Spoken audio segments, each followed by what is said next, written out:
So topics for the future that we just can't talk about today.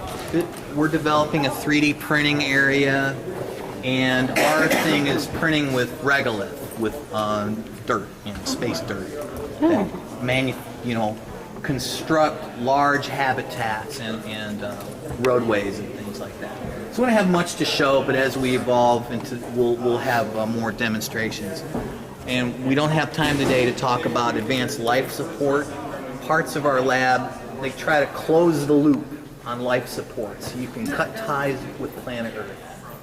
And it's very hard, but they process waste, air, water, also the human kind of waste materials, and then they grow food. They have greenhouses and things like that. So not a topic for today, maybe next time, but they have a little presence.